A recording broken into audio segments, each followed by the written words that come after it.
Hello, we're going to be doing the last two experiments. Experiment number 11, specific heat specific heat determination, and experiment number 12, heat of neutralization. The first experiment that we will be doing is experiment number 11, specific heat.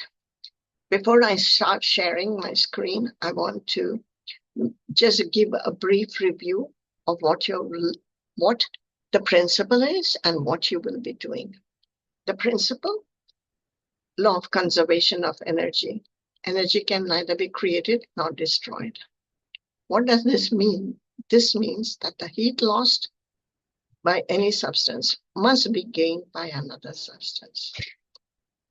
The heat loss is measured by change in temperature. Heat gained is also measured by change in temperature. And therefore, one knows naturally that if you take a hot substance and put it in a cold substance, the cold substance warms up, the hot substance cools.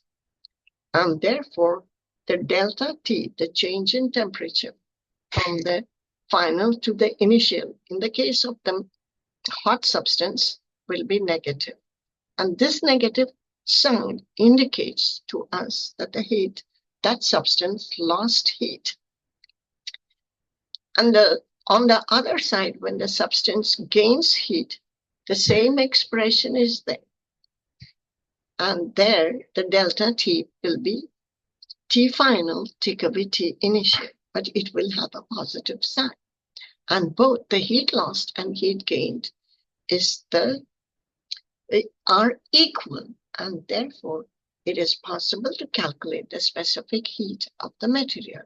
How do we do that? By using a mathematical expression, which is Q is equal to mc delta T, where m is the mass, c is the specific heat, and T delta T is the change in temperature. With that, and this expression is true for both, on both sides. And once we get that, we know that whatever the heat is gained, if you divide that by the mass and the change in temperature of the hot substance, then you will get the specific heat. Once you get the specific heat of the material, then using Dulong and Petit's law, it is possible to calculate the atomic mass of the element. And if you know the atomic mass of the element, then you can find out what that element is by looking at the periodic table. So let's start the experiment, but I'm going to share my screen with you. So here is the experiment. Let's go to the file, open the specific heat lab, read the contents for the introduction, but do not copy it. Whatever I have said in words is written over here, and I'm going to demonstrate the experiment. So I'm going to you are supposed to use 3 different metals. I'm going to use one to show you, and then arrange and follow the instructions under the procedure so that you can do the experiment yourself. This is a demo experiment, and so you make sure that you do all the 3 sets. Don't depend upon my value, that is them. So here it is. So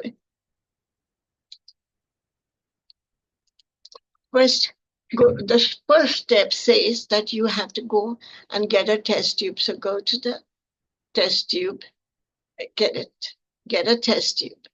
Then right click on the test tube, go to chemicals, and you can select the first metal. I'm going to do that and enter the mass of the selected material. And then say, okay. Then next you introduce a thermometer so that you can record the initial temperature of the metal. The second step says that you have to get a 250 ml beaker,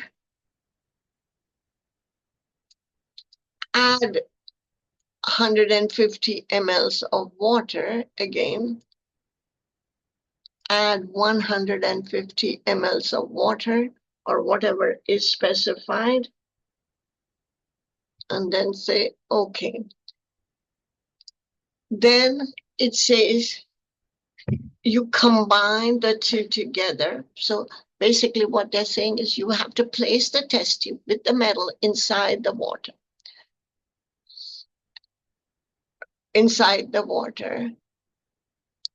And so you highlight both of them together and then say combine, and there it goes. Now place the test tube within, combine. Now heat the beaker so you get a Bunsen burner to heat the metal. So here it is. You can put it.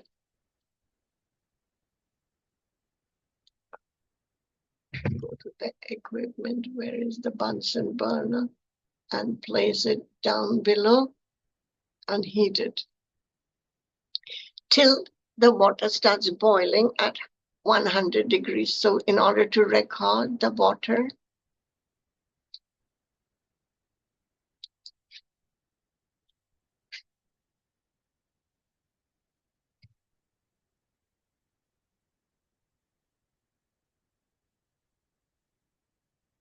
so now as you heat it, as you go on heating it, watch the temperature on the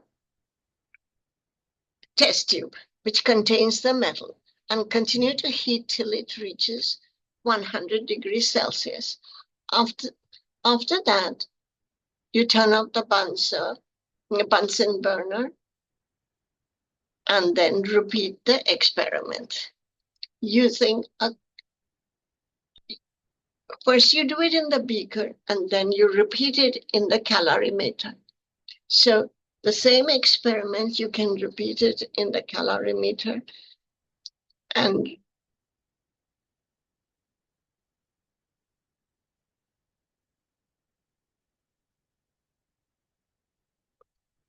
so first you do it by observing it directly, and then you go get a calorimeter and set up the whole calorimeter system as it is said in procedure step 3, and then record the data. So I'm going to stop it right now because the temperature has reached about 35.9 degrees. And once that is done, once it is reached, then go to the observation table and set up all the required. What is the initial temperature? What was the final temperature? And what is the initial temperature of the water from the calorimeter? Final water temperature from the calorimeter. Estimate the specific heat for the metal. Use 1 calorie per gram for the specific heat of water. And the density of water is 1.0 grams. So you have everything, the change in temperature, the specific heat by definition, we know is C is equal to heat gain divided by the mass of the metal taken times the delta T for the metal. And with that, I'm going to stop the lab.